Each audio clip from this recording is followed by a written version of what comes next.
To many people, this is a prime example of a Timex watch. It's cheap, the second hand doesn't hit the markers, and the date complication has long since given up the ghost. So what's this then?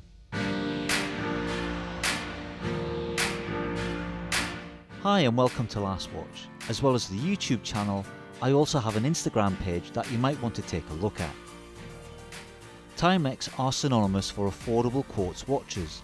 That's pretty much been their mainstay since the early 1980s, and they've done fairly well at knocking out battery operated watches. Go check out their website and you're bound to find something that floats your boat at a price that won't sink your wallet. Over the decades, they've picked up a reputation for noisy and inaccurate movements. It's somewhat ironic that a timepiece that was once advertised as a watch that could take a licking but keeps on ticking now gets derided for just how loud that tick is, with many suggesting that you shouldn't keep a Timex on your bedside table if you want a good night's sleep. Regardless of this reputation, there's something about Timex that lures people in. They have a loyal following and continue to pick up new customers, me included. I'm just as susceptible to their charms as anyone else. I have more Timex watches in my collection than any other brand. That wasn't even a conscious decision, it just happened. I feared things were getting out of hand, so much so that I deliberately didn't buy the M79 in case people thought I was turning into a Timex fanboy.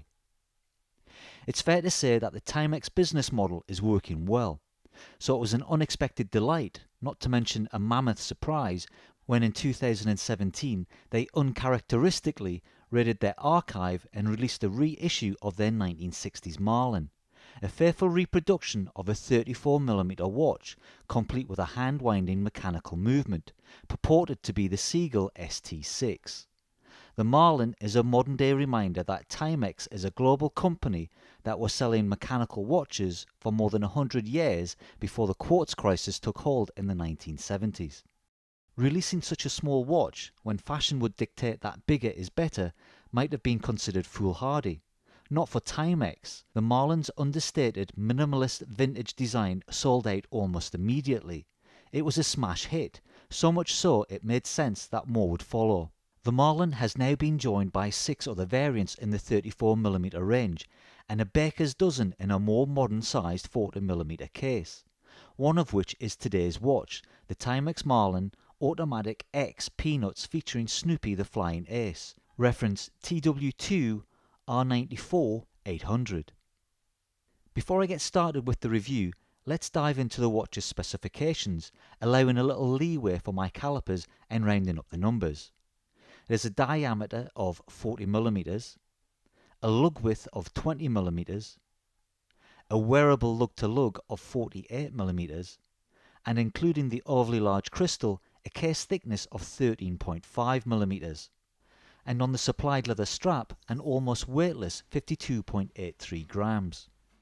The Marlin has a completely polished stainless steel case.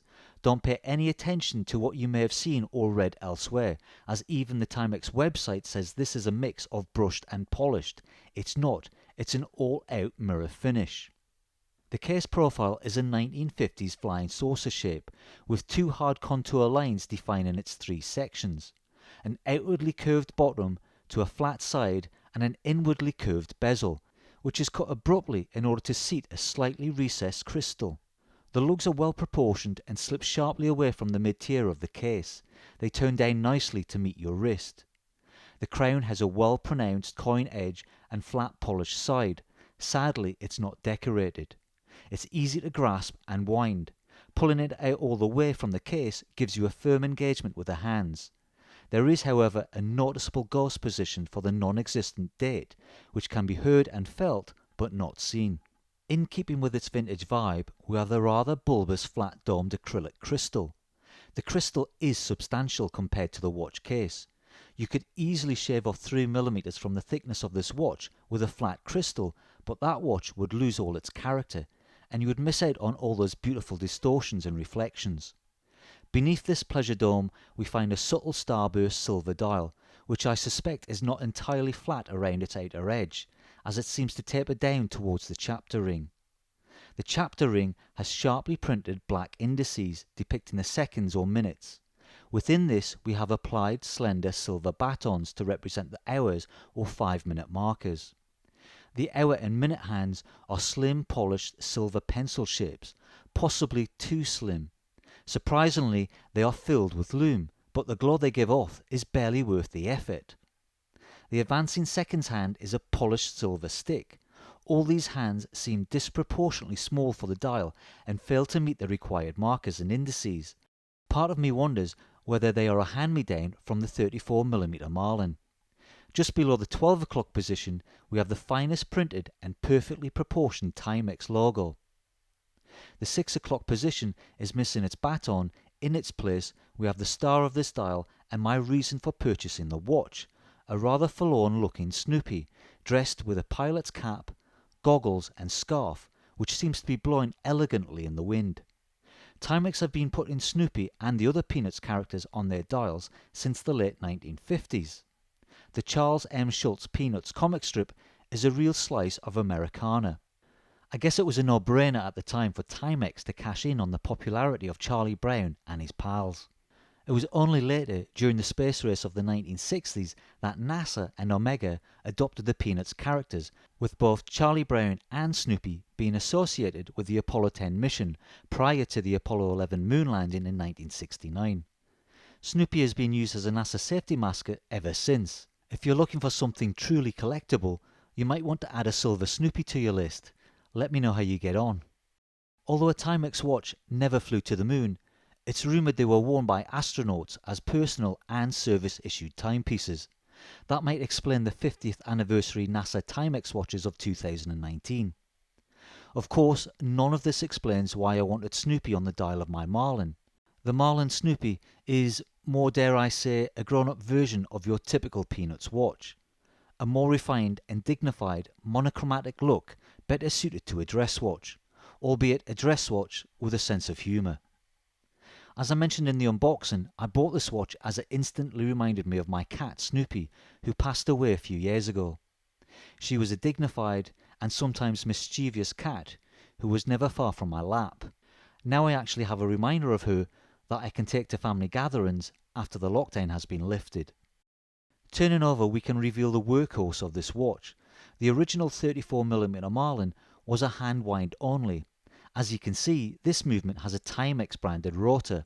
After all, what would a flying ace do if his plane didn't come with a rotor? The rotor on this occasion isn't attached to a Sopwith Camel, but part of the Miyota 8215, an automatic caliber with a 3 Hz frequency and a beat rate of 21,600 ticks an hour or 6 ticks per second. It has 21 joules and a stated power reserve of 38 hours. I'm not entirely sure why they gave this watch a display case back, as the movement is nothing special to look at. Maybe they just wanted to make a point that this watch had a mechanical movement and wasn't a quartz. The Miyota is running around 10 seconds fast per day. I guess that's not bad considering that it clearly states on the rotor that the watch is unregulated.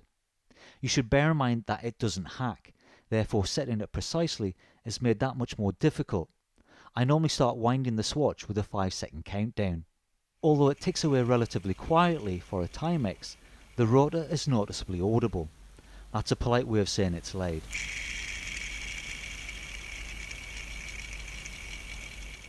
If the Snoopy didn't have a display case back, I'd suspect there might be a hamster running around on a wheel in the back of this watch, or maybe even a cat trying to get out.